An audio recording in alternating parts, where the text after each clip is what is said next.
Por habernos visitado. Me voy a dirigir hacia el otro sector del estudio porque ya nos está esperando Chiche Dualde, que vino tempranito hoy. Le hicimos tomar cafecito. ¿Atendimos bien, Chiche? Muy bien, muy Fantástico. Bien. ¿Cómo le va? Muy bien. ¿Y cómo ve al país con todos estos datos que estamos dando? Muchísimas dificultades. Bueno, Rosy ha hecho un panorama bastante claro de lo que está pasando en el país. No voy a repetir sus expresiones. Coincide. Pero realmente, hoy estábamos viendo los decretos que se firman a nivel de intendente municipal y el 50% son bajas de comercios en Lomas de Zamora. Si vas a cualquier barrio, Catalina 1, 2 y 3, hace un mes que están sin agua, la luz se sigue cortando, no sabemos dónde están las inversiones, porque estamos pagando facturas carísimas. Entonces, que nos diga el gobierno dónde están las inversiones. Entonces, la situación es muy delicada no solamente para los sectores más humildes, que seguramente, sino también para los sectores medios que ya no pueden pagar una prepaga, que no pueden mandar a sus chicos a una escuela un poco mejor. La situación es grave. Por eso me parece bien escuchar. Hace falta un gran acuerdo nacional. No salimos, la Argentina no sale si no nos encontramos todos los que tenemos un origen popular, pertenecemos a partidos populares, que intentemos tener un proyecto común y que por otro lado, cuando llegue el momento de votar leyes en el Congreso, ya estén consensuadas. Ahora, Chiche, usted tuvo como esperanza sobre el gobierno de Mauricio Macri, ¿la decepcionó? Absolutamente. En aquel momento uno no puede mirar para atrás, porque con el diario del lunes es muy fácil. En aquel momento yo en realidad estaba disgustada con las cosas que sucedían, con muchas de las cosas que sucedían, y me pareció que, bueno, vamos a darle posibilidades a esto. Bueno, la verdad que fue un fiasco total, ¿no? Fue un fiasco, y la gente la está pasando muy mal. Entonces, yo tengo la esperanza puesta en esto que encarna La Baña, pero que no es La Baña solo. Si fuera La Baña solo, no nada. Si no están, vuelvo a repetir, los partidos de origen popular unidos en un proyecto común, no tenemos salida. A ver, vamos a recordar lo que dijo Eduardo Dualde en las últimas horas respecto de Cristina Fernández de Kirchner. A ver si tenemos allí la placa para decir exactamente cuál fue su declaración. Dijo Dualde: si tuve problemas con Cristina, ya me los olvidé. Clarito, digo, y una clara señal. Ahí está Marcos Peña al lado. Se agarra cabeza, y claro. Digo, clara señal, ¿no? Ante la posibilidad. ¿Hay diálogo entre Dualde y Cristina? Sí, pero por otro lado, yo tengo una gran admiración por Eduardo Dualde. Es un gran político. Es un gran político. Yo aprendí algo de política al lado de él, porque realmente él entiende que los acuerdos hay que hacerlos con todo. Y dentro del kirchnerismo, que puede haber cometido errores, pero el peronismo en general, desde el 83 a esta parte, ha cometido errores, que tiene que empezar por reconocerlos. Yo soy peronista, no podría hacer otra cosa, pero quiero partir del reconocimiento de errores para no volver a cometerlos. Y no ha sido los errores solamente del kirchnerismo, del menemismo, o si quieren, de la etapa de Dualde. Ha habido errores, también los ha habido en el radicalismo. Por eso me parece maravilloso que él tenga esa capacidad que tiene de dialogar con todos, porque es la única manera de construir. Tengo una curiosidad, ¿de qué habló con Cristina? Bueno, lo sabrán ellos y lo dirán ellos. No me diga que no le contó nada. No importa, Chiche. yo no soy vocera de Eduardo Alberto Dualde ni de Cristina Kirchner.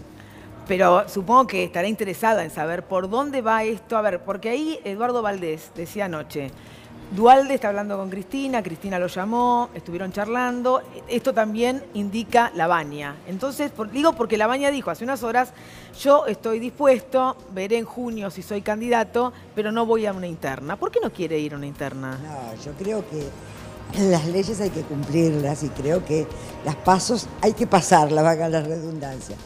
Acérquese un poquito al micrófono, así la escuchamos bien. Hay que pasarlas.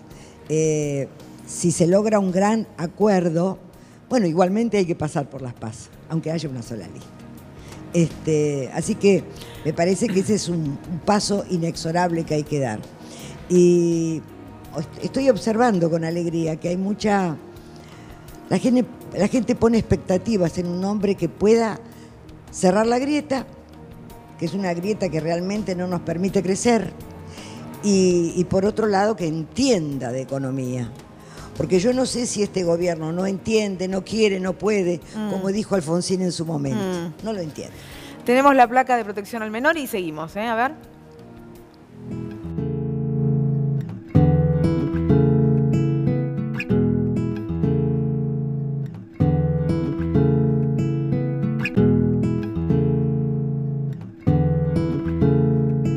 Ahí está, los chicos a dormir, esa sería la idea, aunque ¿qué chico se va a dormir hasta ahora? Pero bueno, hay protección al menor y así cumplimos.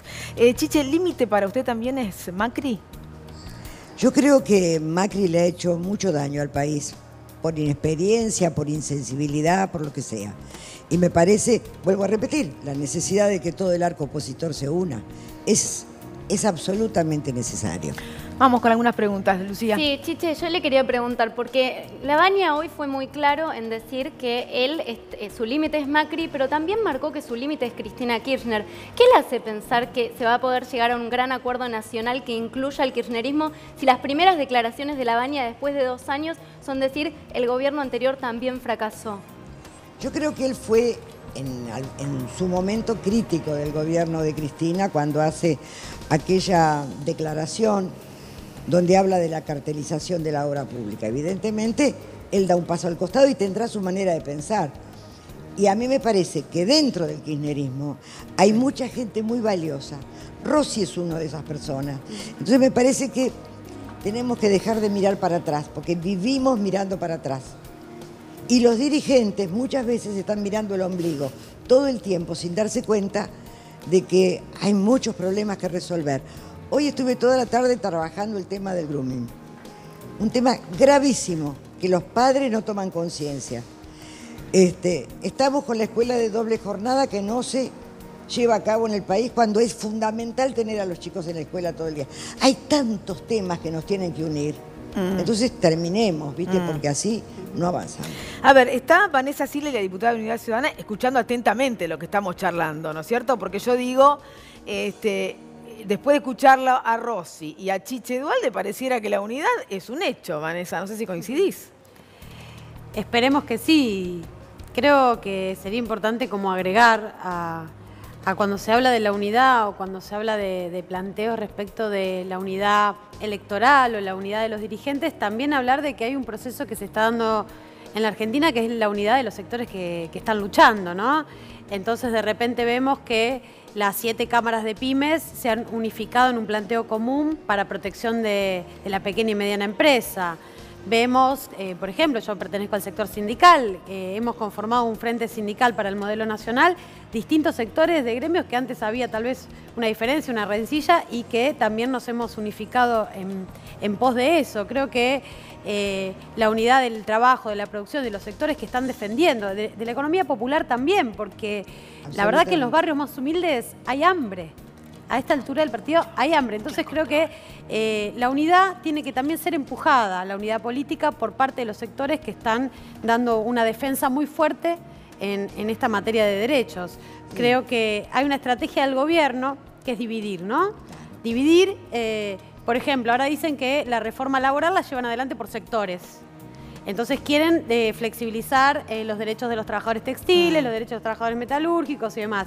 Cuando incluso los propios petroleros, que recordemos fueron los primeros que habían flexibilizado su sector, su convenio colectivo, hoy están en estado de alerta por falta de inversiones en vaca muerta. Ahora, el gobierno divide si el resto se deja dividir. Por supuesto, por supuesto.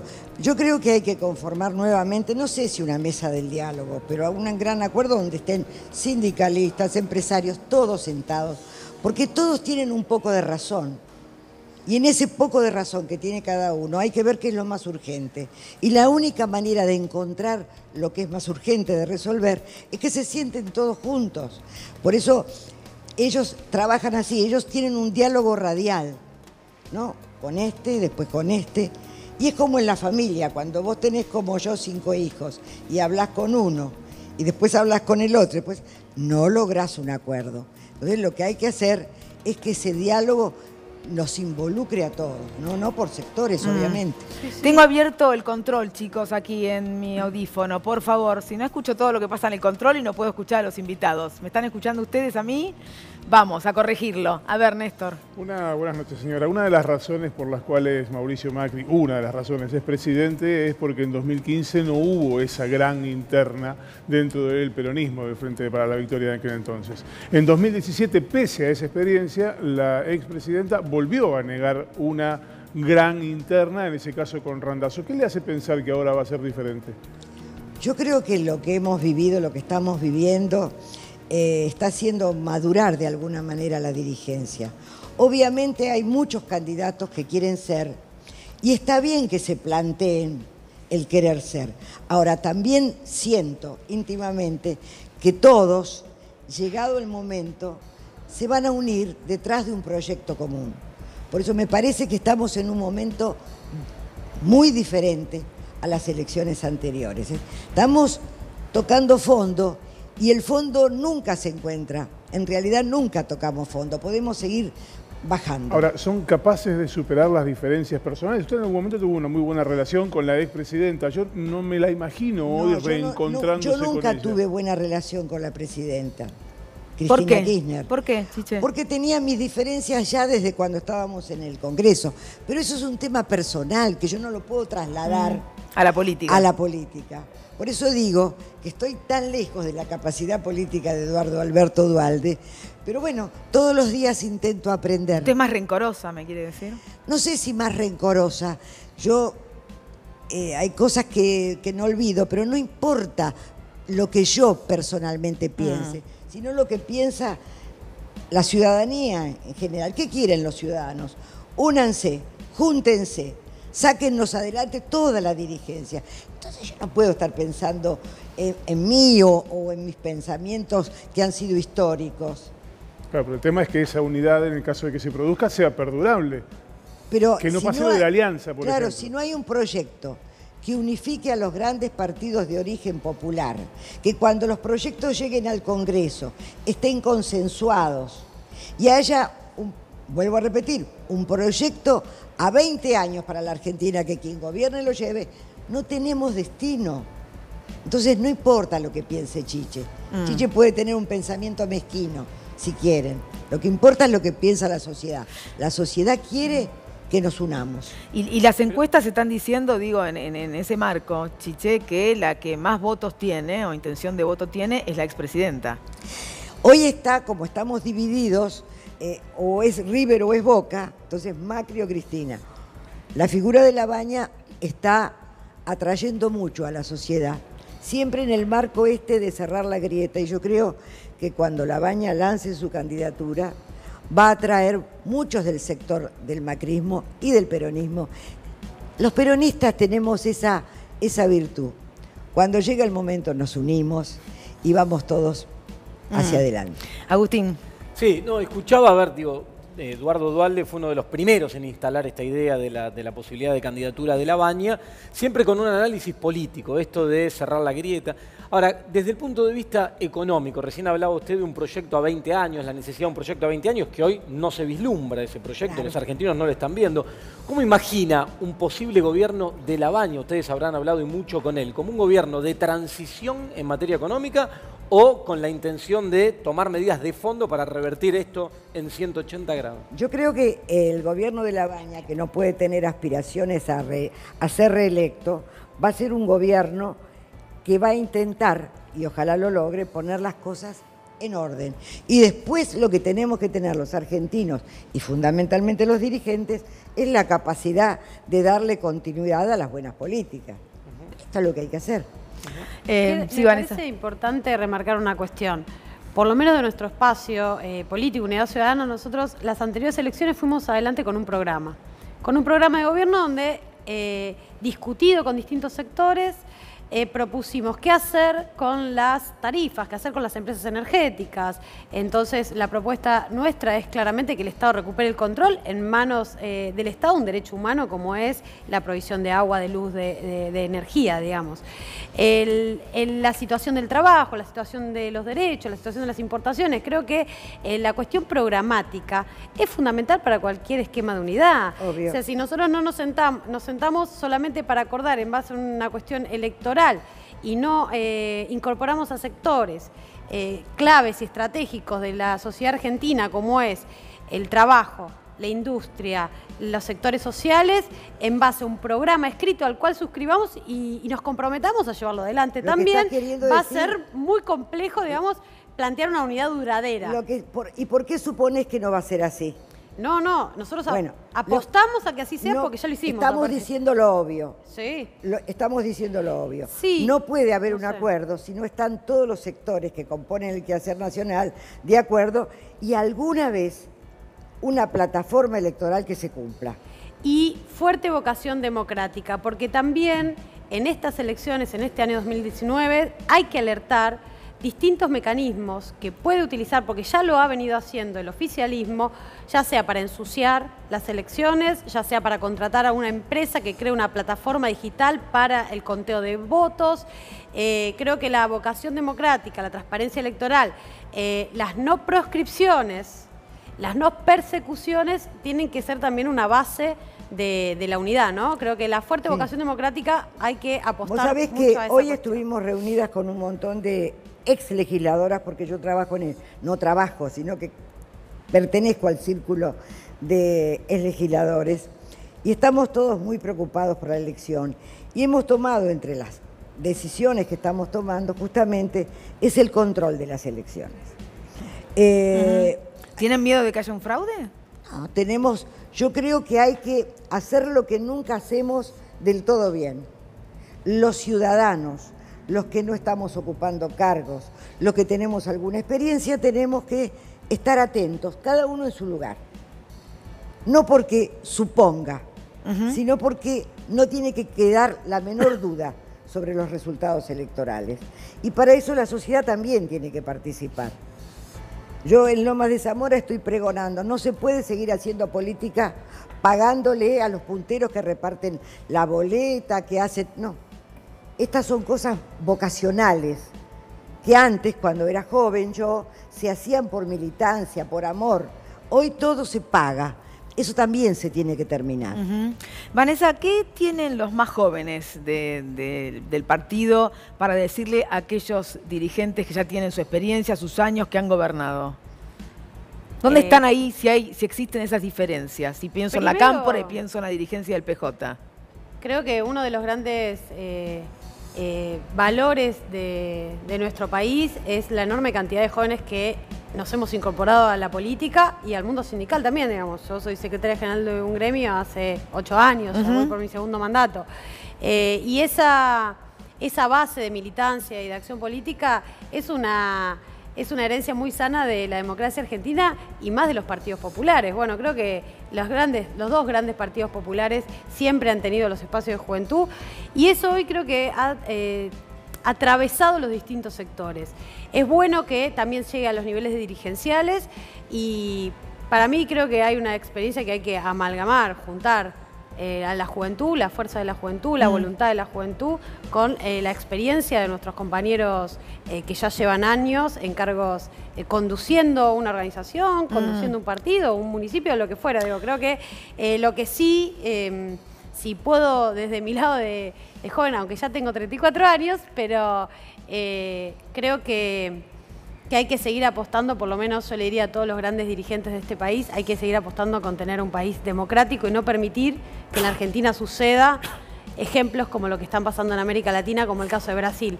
No quisiera que el futuro institucional de nuestro país vuelva a parecerse a años trágicos que, gracias a Dios, no viví. Creo que eso es algo que nuestra generación está reclamando fuertemente. Lo que está diciendo ella, ¿cómo hacemos para atraer a los jóvenes a la política?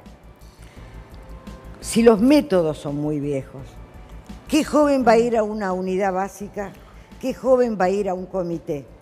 Hoy hay que atraer a la juventud con los problemas de la juventud y con las herramientas de la juventud. Yo creo que en ese sentido... Perdón, nuestro espacio creo que tiene mucha juventud, pero no se hablo de tu caracteriza espacio, por... No, pero digo, creo que ha habido algo que hay que reconocer también de que la política deje de ser una mala palabra en un joven y el rechazo total a la política es una de las grandes conquistas culturales del gobierno anterior. Claro. Esto hay que decirlo claramente porque yo creo que es han una incorporado, conquista que atravesó los partidos incluso. Yo creo que han incorporado jóvenes, pero faltan muchos jóvenes que se interesen por la política. La mayoría de los jóvenes no se interesan por la política. A ver, tengo a alguien que no es joven, pero que tiene una experiencia genial, sabe todo lo que pasa en la Casa Rosada. Roberto Di Santre se comunicó con nosotros porque quiere hacerte una pregunta, Chiche. A ver, Roberto, buenas noches. Buenas noches, Rosario, un placer verte otra vez en la televisión y con nosotros. Muchas gracias. Así que, buenas noches. Hola, querido. Quiero hacerte una pregunta. Eduardo Duhalde fue siempre un hombre que siguió lineamientos de Juan Domingo Perón en el sentido de buscar el gran acuerdo nacional, que lo hizo Perón.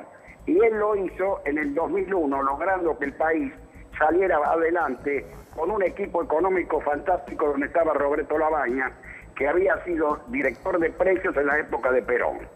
¿Por qué no encara Eduardo Duhalde en este momento una candidatura presidencial con el mismo equipo? No me vayas a contestar que mi marido que lo conteste él, contestame vos, a ver qué me decís.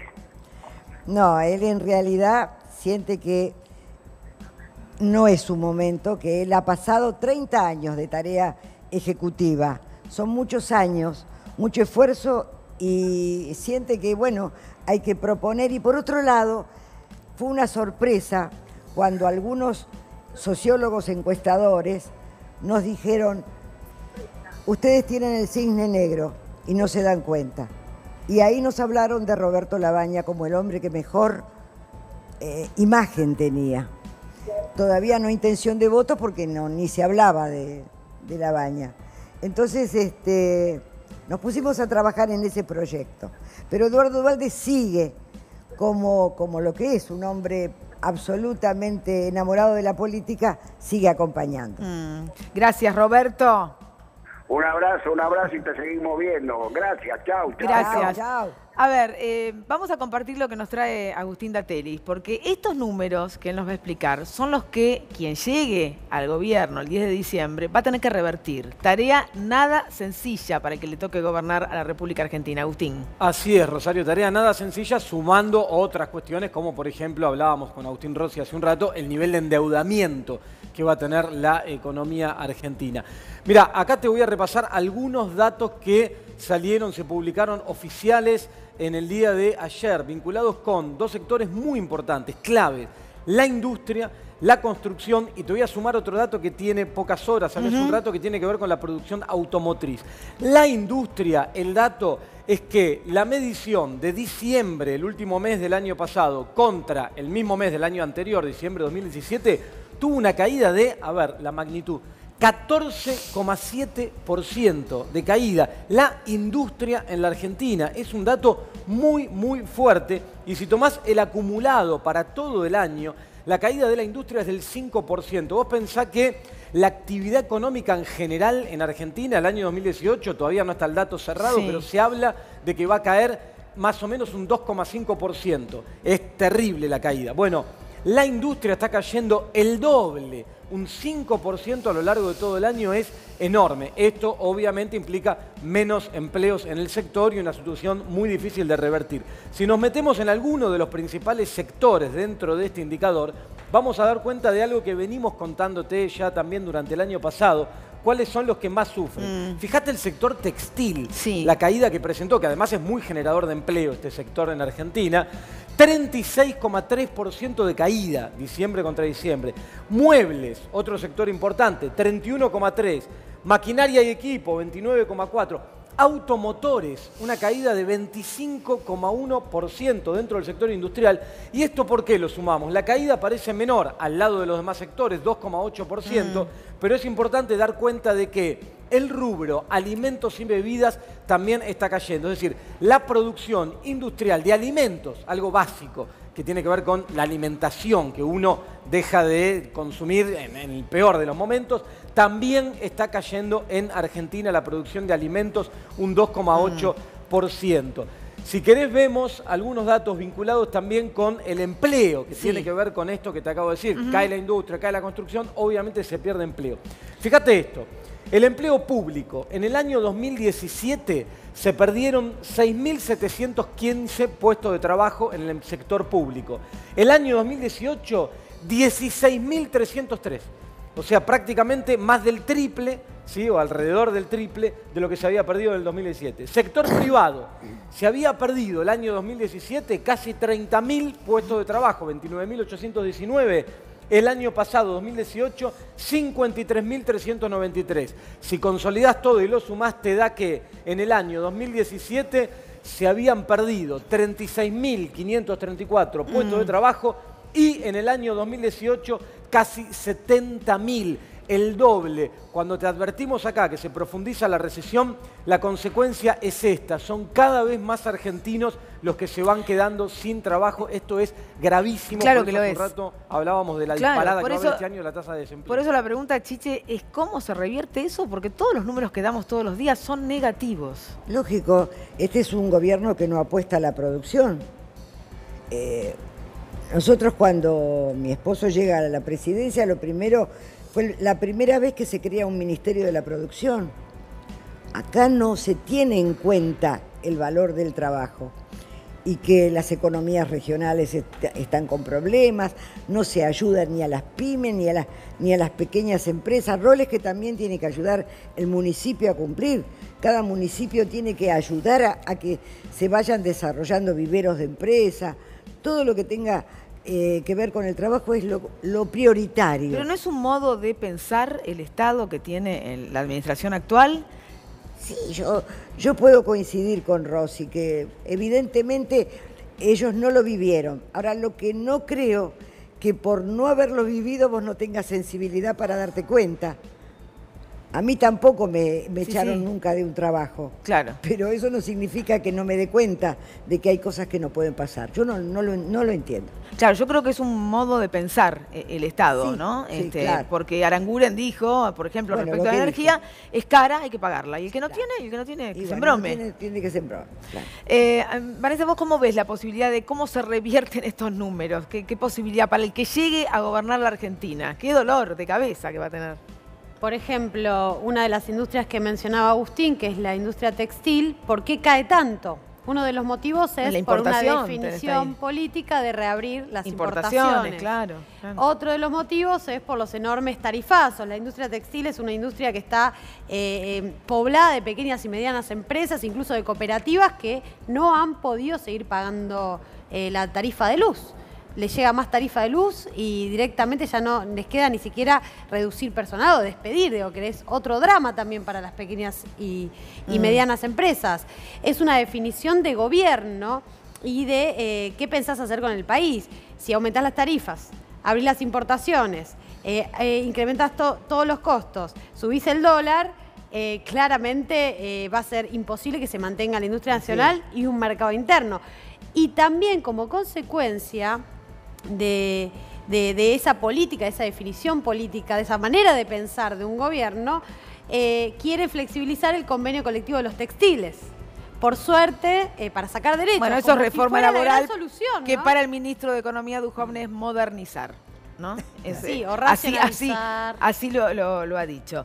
Chiche, realmente ves muy, por lo que escucho, se los nota más optimistas en el sentido de que ese amplio espectro o esa unidad con todos los sectores posibles será una realidad en la Argentina para competir en estas elecciones. Yo es lo que sueño. Veo mayor madurez. Pero para el sueño hay poco tiempo, ¿eh? Sí, O sea, pero veo hay que concretarlo. Bueno, hace meses que se está trabajando en esta idea. Y esta idea es como que se va cristalizando. Yo aspiro que así sea, porque me parece que si no, no vamos a tener posibilidades de crecer como nación, ¿no? Chiche Duhalde, muchísimas gracias. No, gracias a Muy ustedes. saludos a Eduardo. Ya que no me quiere contar qué cosas habla con Cristina Fernández de Kirchner, le mandamos saludos, por lo Le menos. mandamos saludos. Vanessa, gracias. No, gracias. Muy amable. Bueno, quiero contarles algunas otras cositas que van pasando en la política. Dire, me voy para allá con los chicos a charlar un poquito, ¿sí? Porque, claro, se van perfilando en los distintos sectores del país los nombres o algunos nombres. Por allí ha aparecido una información en algunos medios de la ciudad de La Plata respecto de algunas reuniones que vienen manteniendo los líderes políticos del país con algunos de los que pueden llegar a ser los candidatos o aquellos que pueden aspirar a ocupar algunos lugares. Contame, Lucía. Bueno, Rosario, en La Plata particularmente hay preocupación por la posibilidad de que Victoria Tolosa Paz sea candidata y por... ¿A quién le preocupa eso? Y en Cambiemos dicen que les preocupa más la posibilidad de que Victoria sea candidata que otros candidatos del kirchnerismo porque creen que puede aglutinar más sectores y porque tiene un antecedente que le trajo mucho dolor de cabeza en el Consejo Deliberante. Esto es al menos lo que están diciendo en Cambiemos. Bueno, hay que recordar que en el Consejo Deliberante Victoria Tolosa Paz fue quien firmemente denuncia la actitud acosadora de Fernando Ponce, titular del Consejo Deliberante, que le costó el lugar, ¿no es cierto? Decisión de Garro. Ahora, el que está preocupado en La Plata, ¿es Garro o Vidal o es La Rosada? ¿Cómo se mira eso? Bueno, en realidad Garro está hoy muy pegado a la imagen de Vidal. Es uno de los intendentes más cercanos a la gobernadora. Vimos hoy que la gobernadora justamente estuvo en La Plata. Macri estuvo hace unos días en una visita que trataron de mostrar como espontánea, en la que visitó a un comerciante en La Plata, con lo cual, digamos, todo el gobierno está apostando fuerte por algo a sostener la ciudad de La Plata y hacer una campaña con mucho apoyo a Garro porque les preocupa lo que tienen enfrente. Bien, en definitiva, el presidente de la Nación estuvo con el intendente Garro y allí lo que se publica por algunos medios platenses es que Victoria Tolosa Paz estuvo en el sur del país con Cristina Fernández de Kirchner. Ahí tenemos la No foto sabemos de qué se charló, pero bueno, ahí están algunas de las fotografías. Esto es lo que viene pasando. Son pequeños datos que tenés que ir anotando en un papelito para saber después cómo se decide esta cuestión. Tenemos información, Néstor, del ámbito judicial. Contame. Sí, básicamente porque hoy empezó, o por lo menos eso es lo que parece, a moverse la causa por los aportes truchos en la provincia de Buenos Aires. ¿Qué quiere decir eso? Que en realidad el juez federal Ariel Lijo le pidió a su colega María Servini que le enviara informes. Servini es jueza con competencia electoral, sí. Le pidió que le enviara informes. A ver, imagínate si esta historia fuera así. Cuando eras chiquita te mandaban a comprar el pan y vos no querías ir a comprar el pan. Entonces le decía a tu mamá, bueno, ¿y dónde está la bolsa de pan? Yo me acuerdo de algo, mira, pues yo no tiene nada que ver con lo que decís, pero yo asocio, yo te escucho y estaba cuando yo era chica, decía, si me mandan al banco muy cuando dice no, era para untar, que tenía que ver con una manteca. Pero para eso tenés que estar contento. Pero a los chicos nos gustaba hacer eso, por eso te digo. Sí, pero en este caso no. Si no querías ir a comprar el pan, le decías, bueno, ¿y dónde está la plata? ¿Y dónde está la bolsa del pan? ¿Y a qué panadería voy? Y puede más tarde empezabas a dar vueltas y hacías como que estabas yendo, pero no ibas a ninguna parte. Bueno, está pasando más o menos eso. Eso es lo que está pasando. Ahora, ¿esa causa se mueve para que no se mueva en el fondo? Básicamente. ¿Hacemos algo para distraer y que no pase nada? Esa causa arrancó como una denuncia penal. Esa denuncia penal tenía que ver con el delito de estafa, básicamente porque hacían figurar a gente que era indigente, que no tenía posibilidades, aportando mucho más dinero de lo que cobraba por planes sociales a la campaña de Cambiemos. Era un delito penal. Terminó siendo, a lo sumo, un delito electoral y además una causa que arrancó con un solo juez, hoy tiene 4 investigando. Si querés diluir esto, es como haber agarrado una sopa y haberle tirado un balde de agua. No quedó nada. No quedó absolutamente nada. Agustín, nos quedó por allí el índice de la automotriz, ¿no? Quedó, sí, hoy salieron decime datos el número de la Cámara Automotriz, cayó más de 34%. ¿Cuánto? 34% lo que tiene que ver con la producción de autos. Pero fíjate, mirá, ahí está el número, bueno, 33 más o menos, se habían producido en enero del año 2018, bueno, está al revés ahí, se habían producido 21.858 autos. En enero de este año, 14.803. Fíjate la magnitud de la caída. Y esto que está ahí es muy importante. La caída también de ventas y exportaciones. Claro, ahí, no solo la producción. Las exportaciones cayeron casi 30% y las ventas a concesionarias, de las terminales a concesionarias, 53,4%. Un desastre. Un desastre. Nos despedimos, chicos, con estos números. Volvemos mañana a las 21. Ya sé que te voy a agendar a cada rato horario, pero a las 21, mañana jueves, seguimos compartiendo porque hay otra historia. Gracias, chao. ¿Quién quiera oír que hoy